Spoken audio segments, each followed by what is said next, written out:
Coucou tout le monde, j'espère que vous allez bien. Moi, ça va. Ça fait un moment, ça fait quelques semaines qu'on ne s'est pas vu. Ma dernière vidéo remonte au jour de mon anniversaire et c'était une joie pour moi de partager cette vidéo-là avec vous. Et aujourd'hui, je réfléchissais toute seule là et j'ai pensé à quelque chose. J'ai voulu partager ça avec vous parce que je me dis que ça peut aider quelqu'un. Moi, c'est ma façon de réfléchir, c'est ma façon de faire les choses. Je n'oblige personne à faire comme moi, mais je me dis que ça peut quand même aider quelqu'un. Si ça m'aide, c'est que ça peut aider quelqu'un. J'aimerais aujourd'hui qu'on parle en fait de la planification de notre année. Comment est-ce que chacun d'entre nous planifie son année pour qu'à la fin, nous soyons quand même contents de notre année.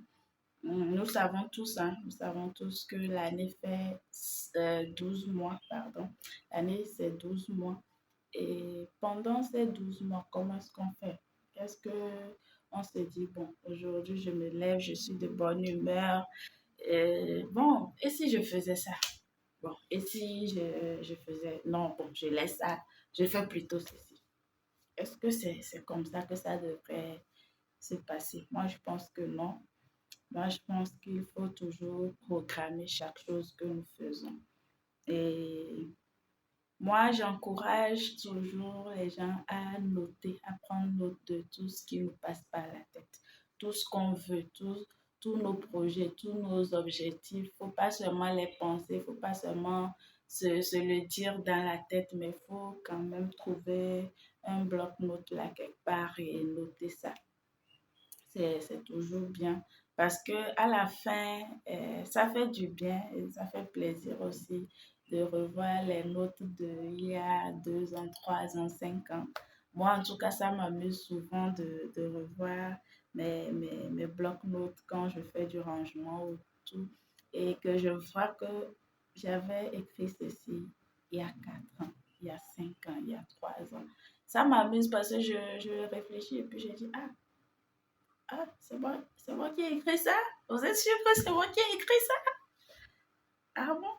Et puis ça permet aussi de voir l'évolution de nos idées, l'évolution, la façon dont on réfléchissait avant et la façon dont on réfléchit aujourd'hui. Vous voyez, donc c'est toujours plaisant de faire cet exercice-là. Ça va beaucoup nous aider, en tout cas.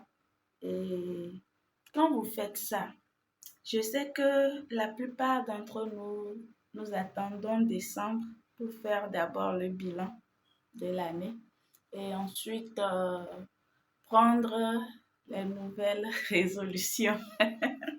Ça me fait rire parce que tout le temps, nous avons les nouvelles résolutions que nous prenons. Mais la question est de savoir quand on les prend, est-ce que on respecte ce qu'on prend comme résolution? Est-ce ou bien, bon, comme ce sont des résolutions, ça reste des résolutions et puis bon, voilà quoi. Donc moi, je pense qu'il ne faut pas attendre décembre pour ça. Et comme je l'ai dit, l'année compte 12 mois et quand nous arrivons au 6e mois, comme actuellement, vu que nous sommes en juin 2024, c'est le moment quand même de se poser, de prendre un temps de se poser et de se poser les bonnes questions, de reprendre tout ce qu'on a noté pour cette nouvelle année-là, de voir qu'est-ce qui a marché. Déjà, nous venons de boucler 6 mois. Qu'est-ce qu'on a pu réaliser en 6 mois? Qu'est-ce qu'il nous reste à réaliser? C'est important de le faire.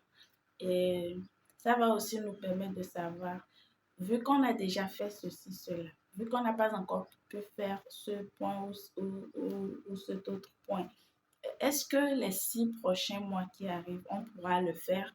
Parce qu'en toute chose, il faut toujours rester raisonnable.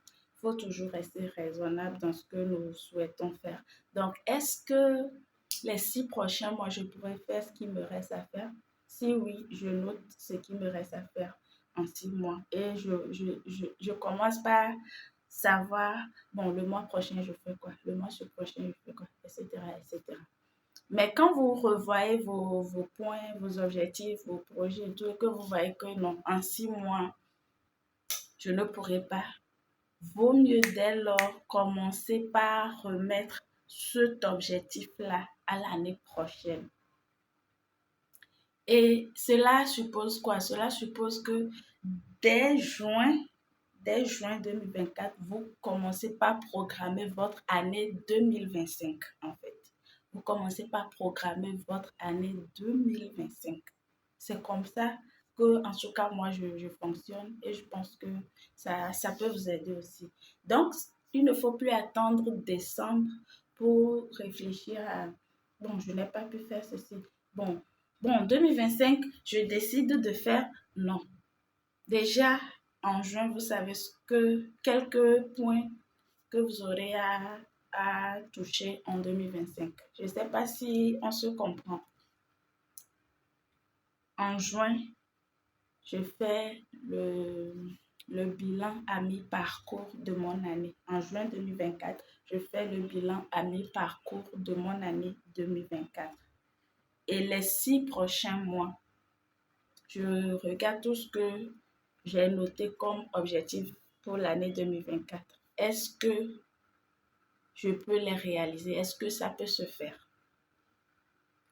Ok, le premier point, bon, ça peut se faire. Le second point, bon, non, mais le troisième point, là, non.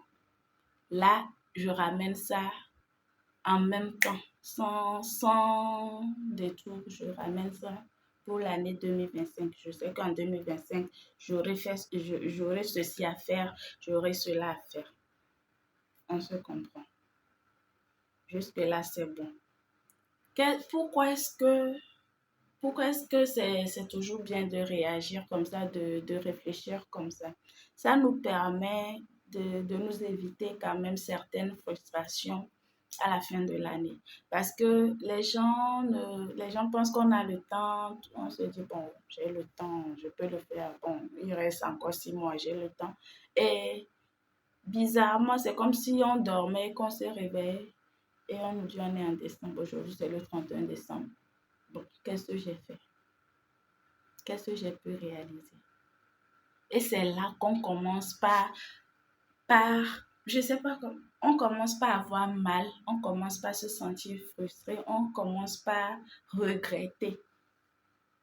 Parce qu'on aurait pu faire ci, on aurait pu faire ça. Donc, très chers amis, déjà en juin, commencez par faire votre bilan à mi-parcours. Commencez par relever les points essentiels que vous pourrez toucher en 2024, que vous pourrez régler en 2024. Et d'ici décembre, vous savez que ça, c'est bouclé. Est-ce que vous voyez que vous ne pouvez pas faire de la magie? Que ça ne peut pas se faire en 2024? Commencez par le positionner pour 2025. Et là, vous savez, c'est clair dans votre tête. Comme ça, en décembre, maintenant, quand vous venez faire votre bilan global de l'année, ça va plus rapidement et les choses sont plus claires dans votre tête, dans votre esprit. C'est plus clair, c'est plus net.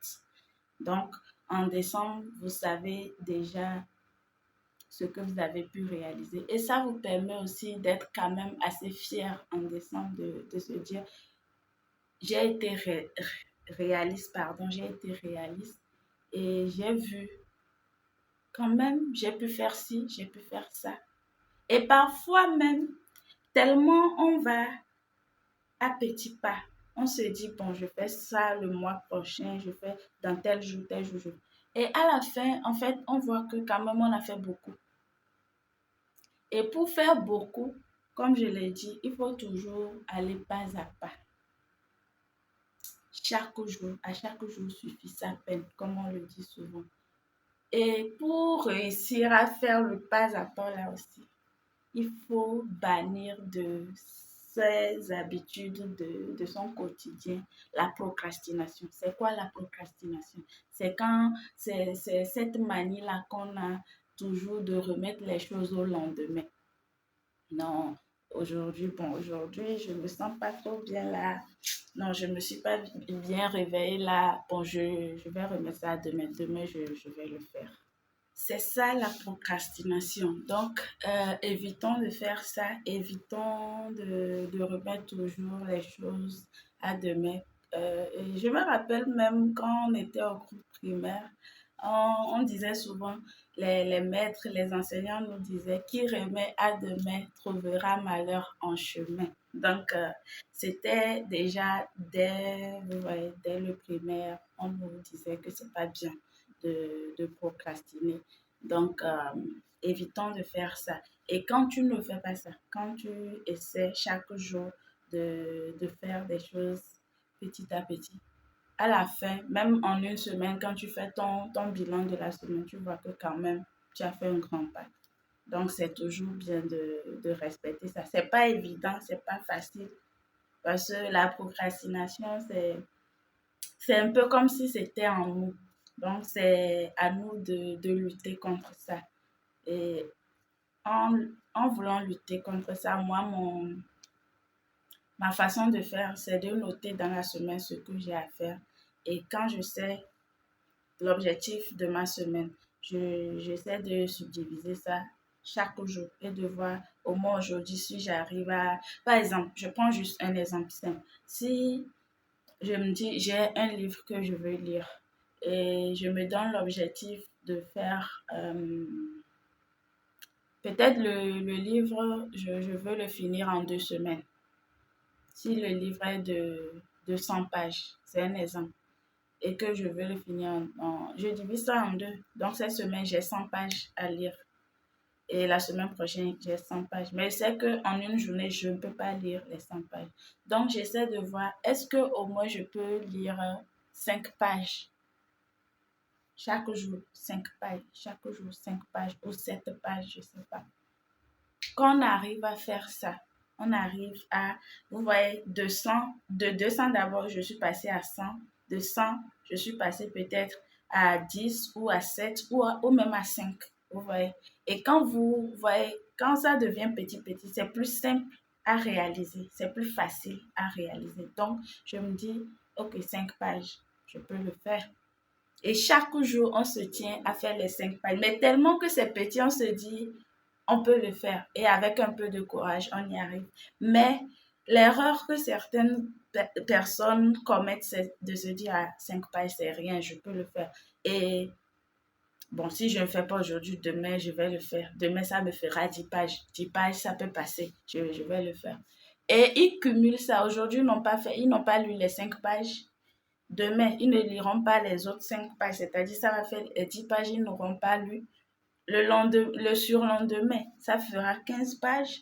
Et après, ils verront que, ah, mais c'est beaucoup, hein, comment je vais faire? Alors que ils faisaient tout pour, pour s'en tenir à ces 5 pages par jour, pour respecter ces 5 pages par jour, ils verraient que c'est plus léger à porter, en fait. Et à la fin des 2 semaines, l'objectif serait atteint. Donc, voilà un peu, moi, ma façon de réfléchir et ma façon d'agir. Donc, nous sommes en juin 2024, ne procrastinons plus, essayons de faire les choses petit à petit. Et à la fin, quand on fait le bilan, on voit que les petits, quand on les colle, ça devient grand comme ça. Et on est fier, on est content. Donc, en juin, commencez par faire votre bilan à mi-parcours de l'année. Et en décembre, vous aurez maintenant le bilan global, pardon, de toute l'année. Et là, vous avez une idée plus claire de où vous êtes quitté et vers où vous allez, en fait. Et c'est plus simple, c'est plus relax comme ça. Donc, c'était une proposition, c'était un conseil que je donne à nos jeunes. Nous jeunes, parfois, tout va tellement vite qu'on se perd un peu, on ne sait plus quoi attraper, comment faire, c'est compliqué. Donc, juin, bilan mi-parcours.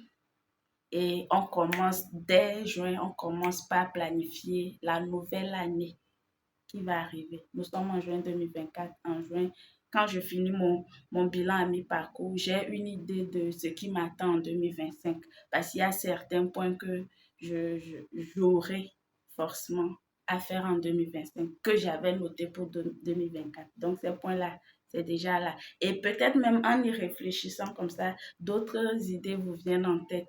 Et vous savez que ça, c'est forcément en 2025 que vous allez le faire. Vous notez ça en même temps. Il faut avoir l'habitude de noter, vous notez tout ça en même temps. Et vous allez voir que jusqu'à ce que vous n'arriviez en décembre, vous avez déjà planifié votre nouvelle année, votre année qui va suivre.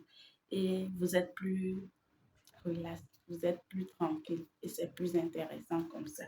Donc, voilà un peu ce que j'avais à partager avec vous. J'espère vraiment que vous allez y réfléchir. Après avoir suivi cette vidéo, vous allez y réfléchir et commencer aussi à le faire comme ça. Parce que planifier son année, c'est planifier sa vie. J'ai dit quoi? Planifier son année, c'est planifier sa vie. C'est important. On ne joue pas avec la vie. Tu joues avec ta vie. Tu verras tes frères et sœurs, tes amis de la même génération, de la même promotion scolaire évoluer et toi, tu seras en bas. Et toi, tu seras maintenant animé d'un sentiment de regret, d'un sentiment de frustration, d'un sentiment d'envie et tout ça. Vaut mieux éviter ça en commençant à planifier notre vie, ce qu'on veut. On aspire à quoi? Il faut noter tout ça et commencer step by step. Voilà les amis, je pense que je suis arrivée à la fin de cette vidéo. J'espère qu'elle vous aura plu. Si elle vous a plu, mettez un pouce bleu, soutenez-moi, abonnez-vous massivement et laissez-moi des commentaires. Réagissez en commentaire et ça va me permettre de voir comment vous pouvez même me le dire en commentaire, comment est-ce que vous faites chez vous, comment vous planifiez votre année. Et si cette vidéo vous a plu aussi, dites-le moi. Si vous voulez d'autres vidéos comme ça, dites-le moi en commentaire. Merci, je vous fais plein de bisous et on se dit à très prochainement. Bisous!